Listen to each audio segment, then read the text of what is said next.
Captain Dayon stood on the bridge of the Horizon's Promise, staring at the empty space where Station Kepler 7 should have been. His hands gripped the railing until his knuckles turned white. The debris field stretched for kilometers, pieces of what used to be a research station now floating like broken toys in the void. "How many?" he asked quietly. Dr. Myong looked up from her console, her face pale. 243 scientists, 58 support staff, 12 security personnel. She paused, swallowing hard. 34 children in the education wing. The bridge fell silent.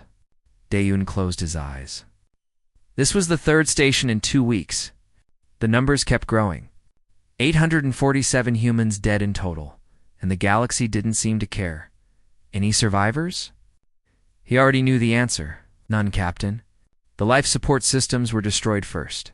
They wanted everyone dead. Myong pulled up a hologram showing the attack pattern. "Look at this." The strikes were precise, calculated. This wasn't random violence. Dayen studied the data. She was right. The attackers had known exactly where to hit. Every weak point in the station's structure had been targeted. Every escape pod bay had been destroyed before anyone could use them. This was murder with purpose. "The Vroltek," he said. It wasn't a question. They left their mark. Myong zoomed in on a piece of debris. Burned into the metal was a symbol, 3 jagged lines crossing each other. The Vroltek signature? They wanted everyone to know who did this. Ambassador Jinho paced in the council chambers on Earth, preparing his speech. He had all the evidence loaded into his datapad. Video recordings from the station's last moments. Chemical analysis of the weapons used. Testimonies from nearby ships that had detected Vroltek vessels in the area. It was undeniable proof. The Galactic Council chamber was massive. It's designed to hold representatives from 40 different species. Jinho stood in the human section, a small platform near the back. The major powers sat at the front, their platforms elevated above everyone else. That alone told him everything about humanity's place in the galaxy. When his turn came, Jinho presented the evidence. He showed the council members images of the destroyed stations. He played audio recordings of the final transmissions, the screams of people dying in vacuum. He laid out the timeline of attacks. The council members barely looked at their screens. Ambassador Jinho, the Kaldrith representative, spoke with a voice like grinding stones. "These incidents are unfortunate, but space is dangerous. Perhaps your people should not build stations in contested regions." Contested? Jinho's voice rose despite his training. Those were research stations in human territory. Recognized by this very council, Vroltek Dominion has made significant contributions to galactic trade, another council member said smoothly. "We cannot damage that relationship based on circumstantial evidence." Circumstantial? They left their mark at every site. Perhaps someone wishes to frame them. The council member sounded bored. "Minor species often have disputes. We cannot investigate every claim." Jinho looked around the chamber. Not one representative from the major powers met his eyes. He understood then. They knew. They all knew the Vroltek had done this. They simply didn't care. Human lives didn't matter enough to risk valuable trade relationships. He returned to Earth 3 days later. His mission, a complete failure. The council had dismissed the case. No investigation would happen. No justice would come. Humanity was alone. Dr. Myong worked late in her lab aboard the Horizon's Promise, analyzing the debris they had collected. Something bothered her about the attack patterns. The Vroltek had military power, yes, but why target research stations? Why kill civilians? Then she found it in the data logs. The Vroltek ships hadn't just attacked, they had scanned everything first. They had measured response times from human defense ships. They had tested the strength of station shields. They had mapped weapon placements on nearby patrol vessels. "They were testing us," she whispered to the empty lab.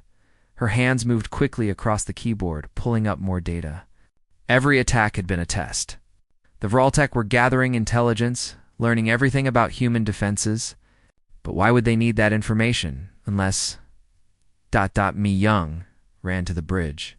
"Captain, we need to contact Earth immediately." But she was too late. On Mars Station 7, Administrator Solomon was reviewing supply reports when the alarm started. Her coffee cup fell from her hand, shattering on the floor. The sound was lost in the blaring sirens. Unidentified ships emerging from subspace, the scanner operator shouted. Hundreds of them. No, thousands. Solomon ran to the observation deck. Through the reinforced windows, she could see them appearing like stars blinking into existence. But these weren't stars. They were warships. Massive vessels that dwarfed anything humanity had built. They kept coming more and more until they filled the entire view. "Get a message to Earth," Solomon ordered, her voice steady despite the fear racing through her veins. "Tell them the first shots hit the station's outer ring." The entire structure shook. Solomon grabbed a support beam to stay upright. She could hear screaming from other sections. The lights flickered. "Communications are down." Someone yelled, "Use the emergency beacon." Solomon pulled herself to the command console. Her fingers flew across the controls. She had maybe 30 seconds before the Viraltech destroyed the communications array. She typed quickly, sending everything she could see. "They're coming. Thousands of ships. This is an invasion. Tell them to run. Tell them to hide. Tell them the console exploded." Solomon was thrown backward, her body hitting the wall. Through her fading vision, she saw the Viraltech fleet moving past Mars, heading deeper into the solar system. Heading toward Earth, her last thought was of her daughter. Safe in school on Earth, safe for now. The message reached Earth 12 minutes later. By then, Mars Station 7 was silent wreckage. By then, the Viraltech fleet was already past Jupiter. By then, Admiral Hunhua was scrambling every ship humanity had. It wasn't going to be enough in the council chambers. Ambassador Jinho received the news. He thought about his speech 3 days ago. He thought about the council members who had dismissed him. He wondered if they were watching now. If they cared now? Probably not. Captain Dayon stood on his bridge watching the sensor data. 3,000 Viraltech warships against Earth's 200 defenders? The math was simple.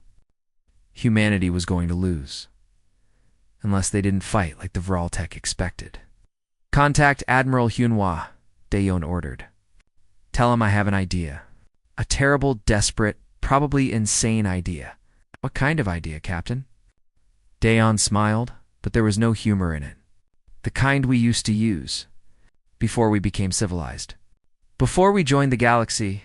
The kind of warfare that made Earth's history so bloody." Dr. Myong understood immediately. "You want to show them what humans really are?" "No," Dayon corrected her. "I want to show them what we were. What we can become again when we have no choice." The Viraltech fleet continued its approach, confident in their superiority. They had studied recent human history. They knew humans were peaceful now, diplomatic, weak. They had no idea what was waiting for them. Admiral Hunhua stared at the tactical display showing 3,000 red dots approaching. Earth. His fleet of 200 ships looked pathetic in comparison. Every military analyst had already done the math. Earth would fall within 48 hours. Maybe less. "Begin evacuation protocols," he ordered. "All major cities. Get everyone underground." Colonel Yunji looked up from her station. "Sir, the bunkers were built for nuclear war. They can hold maybe 2 billion people. We have 8 billion on Earth alone. Then save who we can." Hyenwoo's voice was hard. "And prepare protocol reckoning." Every officer on the bridge froze. Protocol reckoning was supposed to be impossible. It was the plan they had created when humanity first joined the Galactic Council, the one they promised never to use, the one that broke every treaty they had signed. "That protocol requires activating weapon systems we told the Council were destroyed," Yanji said carefully. "I know what it requires." Colonel Hunhua pulled up the activation codes. "The Council abandoned us. The treaties are meaningless now. Begin the activation sequence." Across Earth, hidden systems came online. Deep in the Pacific Ocean, submarine docks that were supposedly decommissioned opened. Inside, Commander Giwan and his crew had been waiting for 20 years. maintaining ships that officially didn't exist. Finally, Giwan muttered as the activation order came through. I was getting tired of pretending to be a research station. In the Himalayas, buried under 300 meters of rock, Dr. Nari watched her life's work power up. The railgun network had been called a waste of resources by the Council. Primitive weapons, they said. Kinetic projectiles were outdated. Every civilized species used energy weapons now. Dr. Nari had smiled and nodded and kept building. Because humans remembered what kinetic weapons could do. They remembered what a piece of metal traveling at 30 kilometers per second could accomplish. The Vraltek fleet reached Earth's outer defense perimeter 27 hours after leaving Mars. They found humanity's defense fleet waiting. 200 small ships against their massive armada. They actually planned to fight, the Vraltek commander said, amused. Broadcast surrender terms. The message reached Admiral Hunhua on his flagship. The terms were simple. Complete subjugation. All humans would become labor forces for the Vraltek Dominion. Earth's government would dissolve. Resistance would be met with extinction. They had 48 hours to comply. Hunhua deleted the message without responding. All ships, he broadcast to his fleet. They expect us to surrender. They expect us to beg. They think we're weak. He paused. Show them what a weak species can do. The first wave of human fighters launched. The Vraltek laughed as they watched the tiny craft approach. Each fighter was barely larger than a shuttle. Their weapons were pathetic. Their shields were almost non-existent. Then the fighters started ramming Vraltek cruisers. What are they doing? A Vraltek officer screamed. They're crashing into us. Evasive maneuvers. But the human pilots were too fast, too reckless. They dove straight into Vraltek ships, detonating their cores on impact. Each fighter took a cruiser with it. The Vraltek had shields that could absorb energy weapons. But they weren't designed to stop a physical impact from something moving at attack speed. Young Jai sat in his fighter cockpit, watching his friends die as they rammed enemy ships. He had volunteered for this mission, knowing it was probably suicide. His wife had died on Mars Station 7, his 2 children, his parents. The Vraltek had taken everything from him. Now he would take something from them. He picked his target, a massive Vraltek battleship. Its shields were strong, but shields were meant to stop energy, not matter. He pushed his engines to maximum and flew straight at the ship's bridge at the last second. He whispered, "This is for Salman and everyone else." The impact tore through the battleship's command center. The entire ship went dark, drifting. Young Jai never felt the explosion. He was gone instantly. But he had taken 400 Vraltek with him. Commander Giwan's submarine fleet surfaced in the Atlantic. The Vraltek had moved some of their fleet into Earth's atmosphere, preparing for ground assault. They thought they were safe from the primitive human navy. "Fire," Giwan ordered. Hypersonic missiles launched from the submarines, screaming toward the sky at Mach 15. The Vraltek detected them and activated shields. Energy barriers that could stop any plasma blast? The missiles went straight through. Impossible. A Vraltek captain shouted as his ship's hull was pierced. "Our shields were made for energy weapons," Giwan said to his crew, even though the enemy couldn't hear him. "Welcome to kinetic warfare." Across Earth's oceans, 30 submarines launched 600 missiles. The Vraltek fleet and atmosphere lost 140 ships in the first volley. They tried to retreat to space, but they were too slow. Another volley launched, then another dot. Dr. Nari activated her railguns. The massive electromagnetic cannons had been built into mountain ranges across Earth. They drew power from geothermal plants deep underground.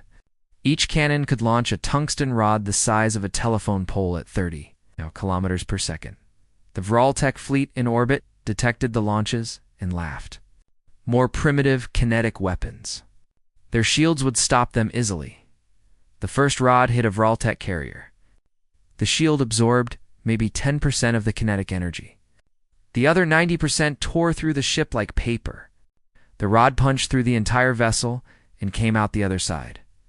Still moving fast enough to hit the ship behind it? One shot. 2 ships destroyed. Fire all cannons, Dr. Nari ordered. Let's see how many we can hit. 200 railguns fired in sequence. 200 tungsten rods launched into orbit. The Voraltech fleet tried to scatter, but there was nowhere to run. The rods were too fast, too heavy, too simple. Advanced alien shields couldn't stop basic physics.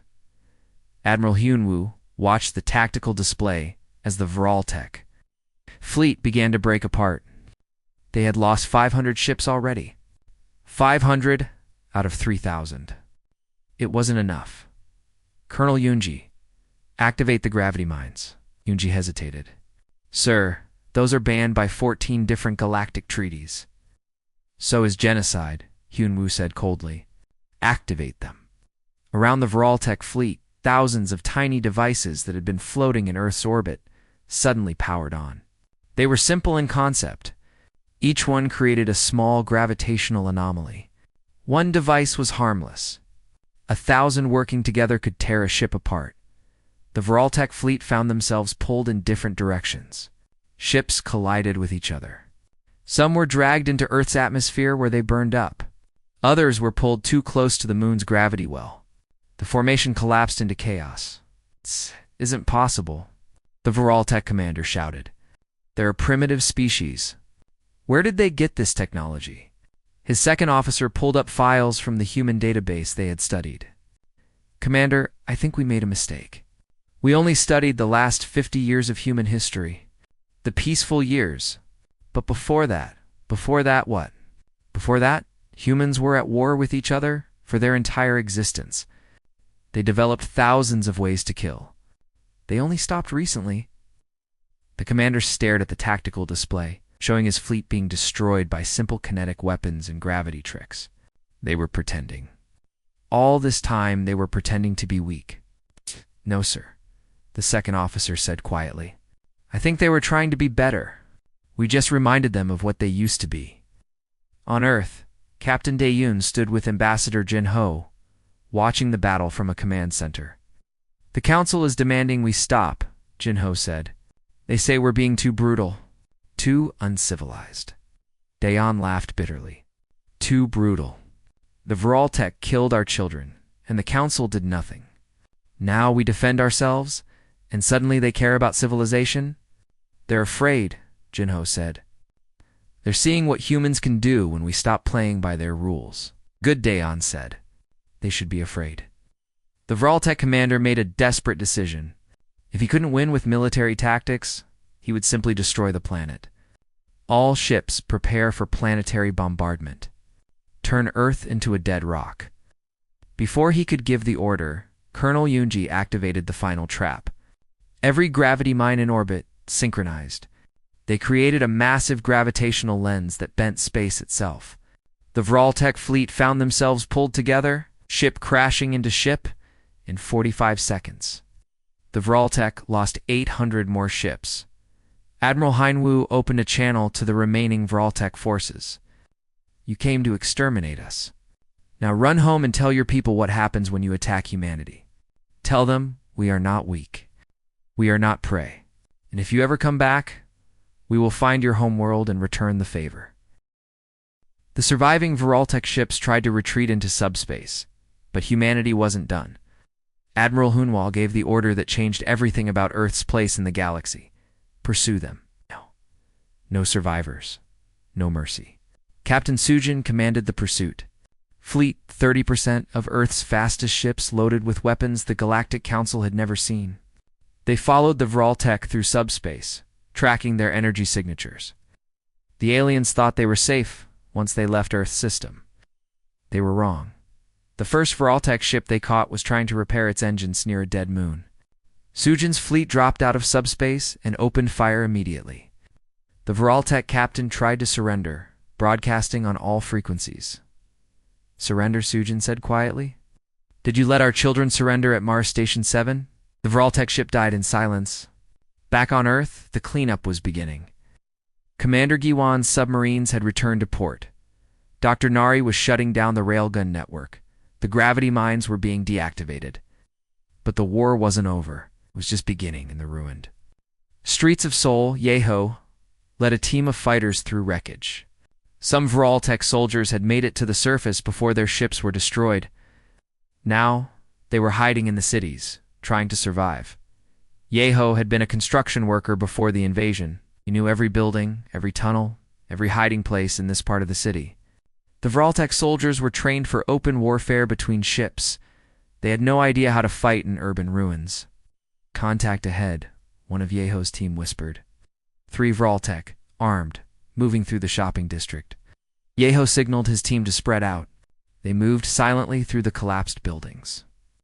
The Vraltek were easy to track. They were too big, too loud, too confident. They thought humans were weak. The trap was simple. Yeho's team let the Vraltek pass, then collapsed a building behind them. The aliens turned, weapons raised, finding themselves surrounded. They fired, but the humans were already gone. Moving through tunnels the Vraltek didn't know existed. Then the real attack came. Not from guns, from the building itself. Yeho had rigged the supports. The entire structure came down on the Vraltek position. 3 aliens buried under tons of concrete and steel. "Keep moving," Yeho ordered his team. "There are more out there." Across the planet, human resistance fighters were doing the same, using their own cities as weapons, collapsing buildings, setting traps in subway tunnels, poisoning water supplies the Vraltek tried to use. The aliens had superior weapons and armor, but they were fighting on human ground now. On the Galactic Council Station, Ambassador Ginho sat in an emergency session. Every representative was present. They were all watching the footage from Earth, horror clear on their faces. "This is barbaric," the Kaldrith representative said. "Humanity must cease these attacks immediately." Ginho stood slowly. "You mean we "Should stop defending ourselves?" The Vraltek are retreating. "The battle is over. What you're doing now is genocide." "Genocide," Ginho repeated the word carefully. "Like what the Vraltek planned for us. Like what happened to the 847 humans who died at our research stations." "Where was this council then?" The chamber fell silent. "You abandoned us," Ginho continued, his voice cold. "Now you knew the Vraltek were planning an invasion. We have the evidence. Your intelligence services detected their fleet movements. Some of you even helped them by blocking our defense requests at this very council." "That's a serious accusation," another representative said. "It's the truth."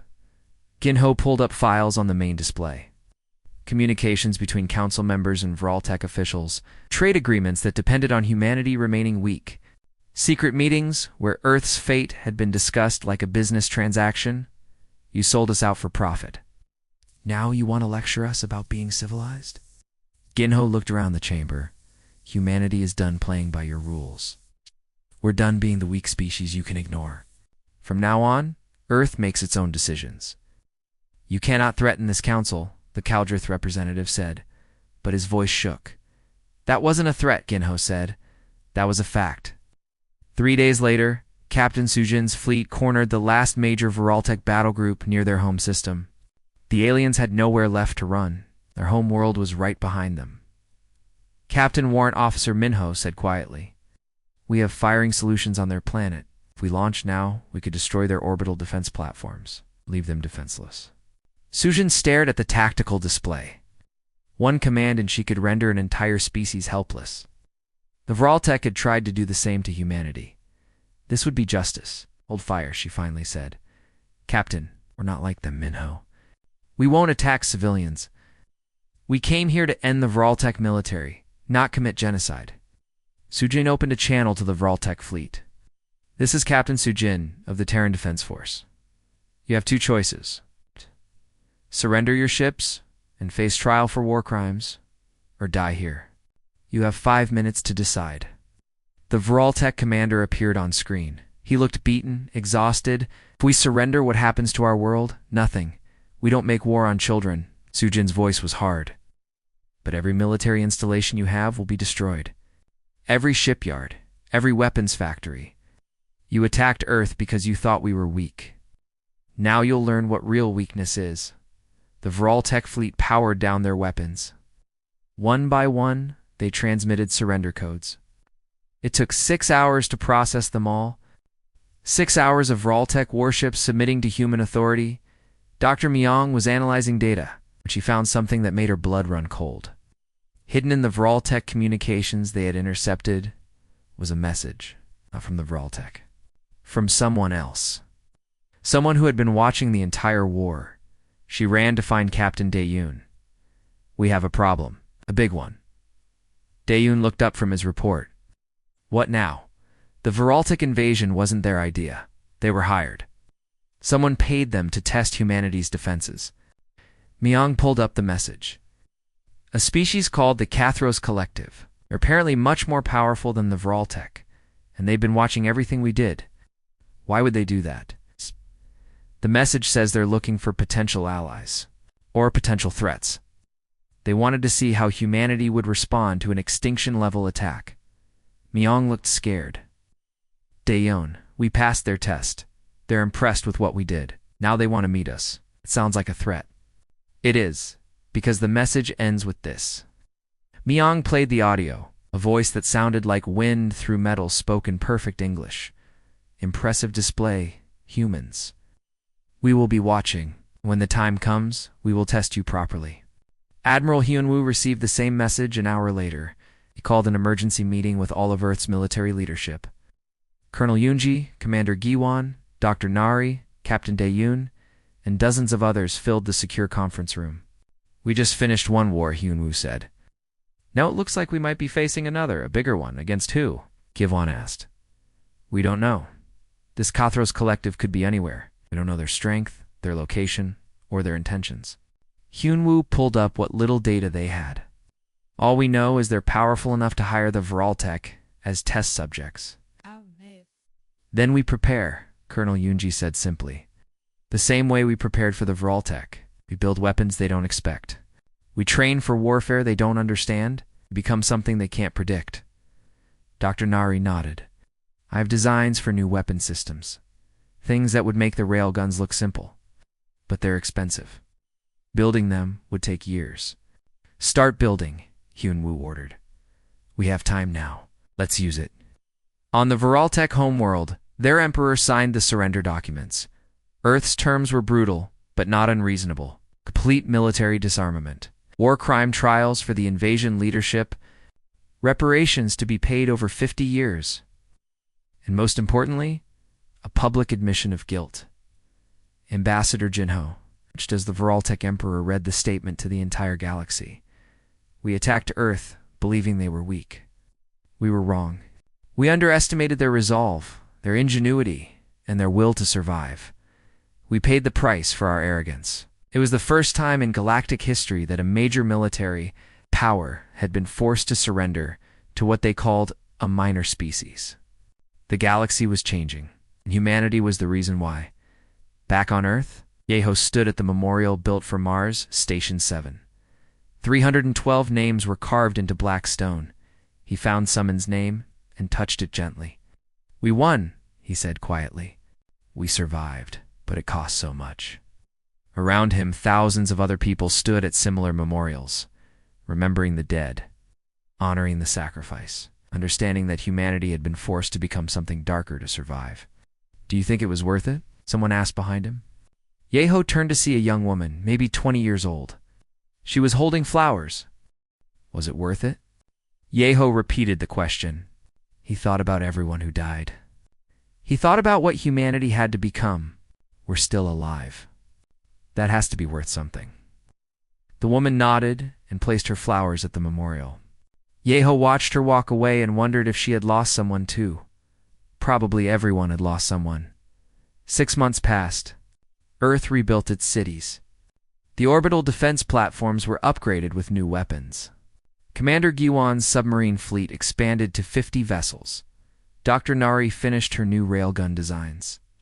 Even more powerful than the first generation, humanity was preparing for the next threat.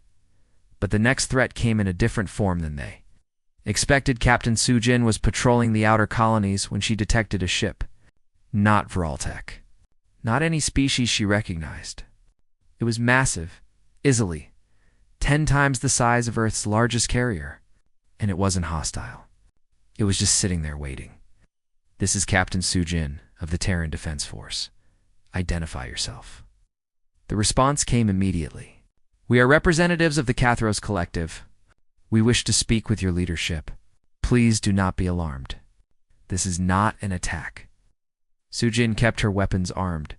Then why are you here? To congratulate you? And to offer an opportunity. The message was forwarded to Earth. Admiral Hunwoo, Ambassador Jinho, and the entire Defense Council debated for hours. Some wanted to attack the ship immediately. Others argued they needed to understand what the Cathros wanted. Finally, they agreed to send a diplomatic team. Captain Dae-yoon volunteered to lead it. Dr. Myung went with him, along with Warrant Officer Minho and a dozen security personnel. They took a small shuttle to the Cathros ship, expecting a trap at any moment. The interior of the alien vessel was strange. Everything seemed to shift and change. Walls that looked solid would suddenly become transparent. The gravity felt wrong, like it was being adjusted constantly. Daeon had to focus to keep his balance. The Cathros ambassador met them in a chamber that hurt to look at. Its form kept changing, as if it existed in multiple dimensions at once. When it spoke, its voice seemed to come from everywhere. Welcome, humans. I am Keller. I speak for the collective. Why did you hire the Vraltek to attack us? Daeon demanded, skipping diplomacy. To see what you would do? To test your capabilities? Keller's form shifted into something almost human. The galaxy is larger than you know. There are threats beyond the Galactic Council's understanding. We search for species strong enough to face those threats. So you got nearly 1,000 humans killed as a test. Dr. Myung's voice was cold. Yes, it was necessary. Keller showed no guilt. The Vraltek were expendable. They had outlived their usefulness. You removing them from power was acceptable. Daeon wanted to shoot this thing. His hand moved to his weapon, but Minho caught his arm. What do you want from us? Daeon forced the words out. An alliance. The Cathros Collective has existed for 10,000 of your years. We have seen species rise and fall. Most fail because they cannot adapt, but humanity adapted quickly. You used primitive weapons to defeat superior technology. You fought with tactics that horrified civilized species. You were ruthless when necessary. You call that a compliment? Myung asked. It is the highest compliment. Most species are predictable. Humans are not. That makes you valuable. And if we refuse your alliance, Keller's form darkened. Then we wait. Eventually, you will face a threat you cannot defeat alone. When that happens, you will wish you had our help. Or you will become a threat to us, and we will eliminate you like we eliminated the 17 other species who refused cooperation. The shuttle trip back to Earth was silent. Daeon knew they couldn't win a war against the Cathros. Not now, maybe not ever. But he also knew humanity couldn't become tools for an empire that thought killing 1,000 people was an acceptable test. We need time, he said finally. Time to build up our strength. Time to understand what we're really facing. On Earth, Ambassador Jinho was dealing with a different problem. The Galactic Council had called another emergency session. But this time, they weren't condemning humanity. They were asking for help. 3 of our member species are facing rebellion, the Kaldrith representative explained. Minor species inspired by Earth's victory. They believe they can fight for independence like humanity did. And you want us to stop them? Ginho couldn't believe what he was hearing. We want you to help maintain order. Earth has proven it has the military strength to enforce peace. Jinho laughed. Actually laughed in the middle of the council chamber. You ignored us when we were dying. Now you want our military to be your enforcers. You want us to stop other species from doing exactly what we did? The situations are different, the representative insisted. No, they're not. Those species are fighting for survival, just like we did. And you want us to crush them for it. Jinho stood up. Earth's answer is no. We won't be your weapons. But we will help those species defend themselves. The same way we had too. The council chamber erupted in protests. Ginho ignored them and walked out. As he left, he sent a message to Captain Sujin's fleet. Find the rebellions. Offer them support. But make it clear we're not building an empire. We're just helping others survive. The decision changed everything. Suddenly, Earth wasn't just a species that had survived. It was a species that helped others survive. Former Voraltech colonies began requesting protection. Minor species that had been oppressed for centuries started reaching out. General Mittel was promoted to lead the new Terran Defense Initiative. His job was to provide military support and training to species that couldn't defend themselves. It was controversial. Some on Earth argued they should focus on their own defense. Others worried they were becoming what they hated. Wujin understood the concerns, but he had lived through the invasion. He remembered feeling abandoned by the galaxy. He wouldn't let other species feel that same desperation. "We're not building an empire," he told his officers. "We're building a coalition. Species that will stand together against bullies like the Voraltech, against manipulators like the Cathros, against anyone who thinks strength gives them the right to oppress." The first species to join the coalition was a group called the Felner. They were small, barely 2 billion individuals spread across 3 planets. The Voraltech had ruled them for generations, treating them as slaves. Now they were free, but defenseless. Wujin sent Commander Giwin with a fleet to train Felner defenders, teach them everything we used against the Voraltech: asymmetric warfare, guerrilla tactics, how to use their environment as a weapon, make them dangerous enough that no one wants to attack them. Guan spent 6 months with the Felner. He taught them to build simple but effective weapons, how to hide defense systems, how to turn their planets into fortresses without anyone realizing it. When he left, the Felner had the tools to defend themselves. More species followed. Within a year, the coalition had 12 members. Within 2 years, 30. The Galactic Council watched nervously as Earth became the center of a new power. Dr. Myong was studying reports when she noticed something strange. The Cathro's ship was still in human space. It hadn't moved in 8 months. Just sitting there, watching. "Why haven't they left?" she asked Daeyeon. "'Cause they're still deciding what to do with us. Whether we're useful allies or dangerous threats." Daeyeon pulled up long-range scans. "That ship has enough firepower to destroy a solar system. If they wanted us dead, we'd already be gone. So they're waiting to see what kind of species we become." "Exactly. Which means everything we do right now is still being judged." On the Voraltech homeworld, something unexpected was happening. A resistance movement had formed. Not against Earth, but against their own government. Young Voraltech, who had seen the war, understood that their empire's aggression had destroyed them. They wanted change. The Voraltech Emperor tried to crush the resistance, but it kept growing. Finally, desperate, he reached out to Ambassador Jinho. "Help me stop this," the Emperor pleaded. "They're destabilizing the entire planet." Ginho read the reports about what the resistance actually wanted: democracy, rights for citizens, an end to military expansion, peace with neighbors. "No," Ginho said simply. "You must. We have a treaty. The treaty says we'll defend you from external threats. This is internal. This is your people wanting the same things we fought for. I'm not going to help you oppress them," Jinho paused, "but I will offer to mediate. Help you transition to a government that actually serves its people." The negotiations took months. The Voraltech Emperor fought every change. But slowly, with Earth's pressure and the Resistance's determination, things shifted.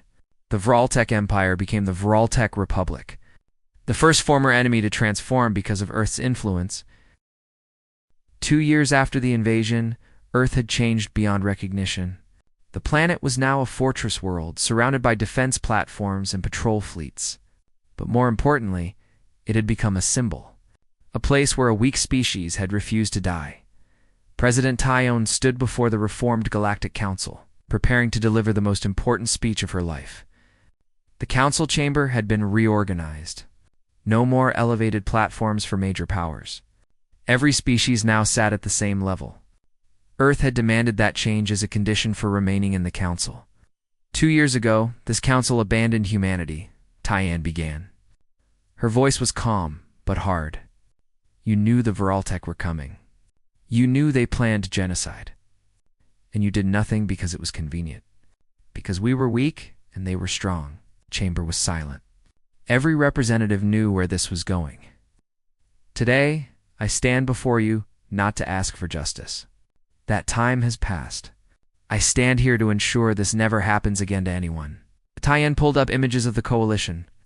30 species now, all former victims of powerful empires. Earth demands a permanent seat on the Council's leadership. Not because we want power, but because someone needs to speak for species who can't protect themselves. That's unprecedented, the Kaldrith representative protested weakly. So was ignoring genocide, Tien shot back. You have two choices. Accept Earth as a major power with full voting rights, or we leave this council and take our coalition with us. You'll have a divided galaxy instead of a unified one. The vote took 3 hours. In the end, Earth received its seat. 13 opposed, 21 in favor, 7 abstaining.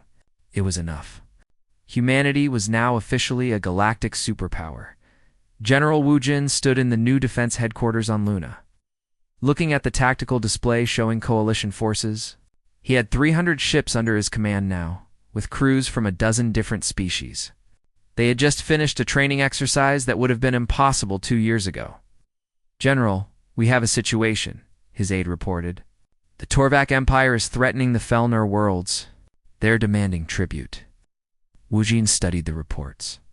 The Torvak were a major power, larger than the Vraltek had been.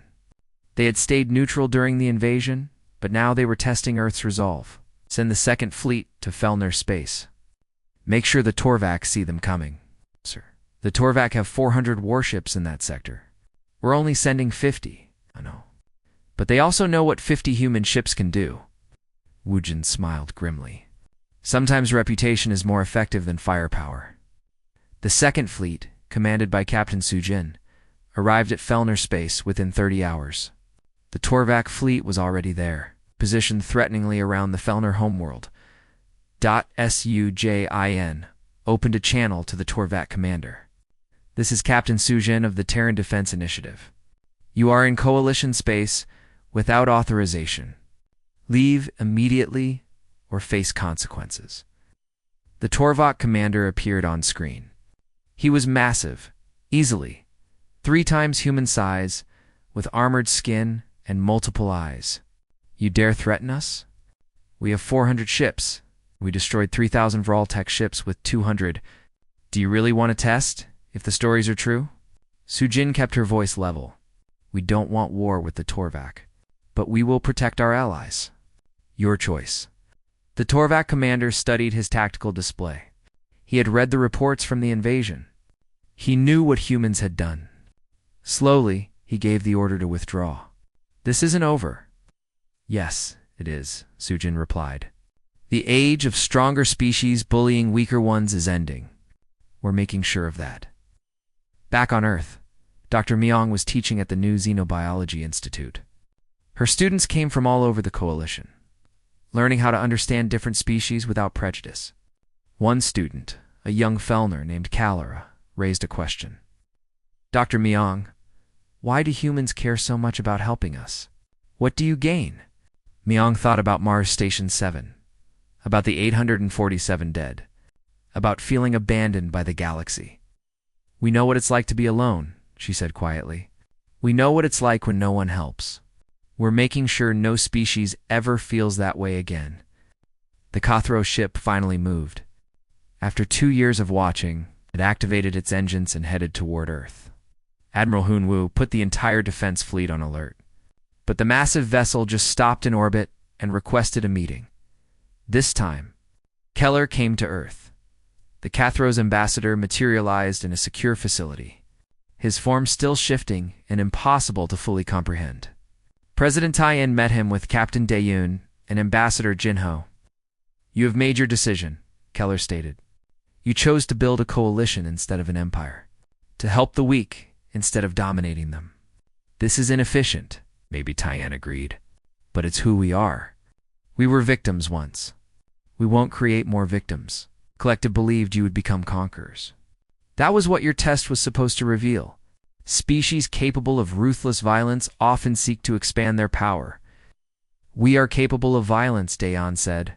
We prove that against the Vraltek. But we're also capable of restraint. That's what makes us human. Keller was silent for a long moment. When he spoke again, his tone had changed. The collective has observed 147 species over 10,000 years. Of those, only 12 passed our initial test by surviving an extinction attack. Of those 12, only 3 chose cooperation over conquest.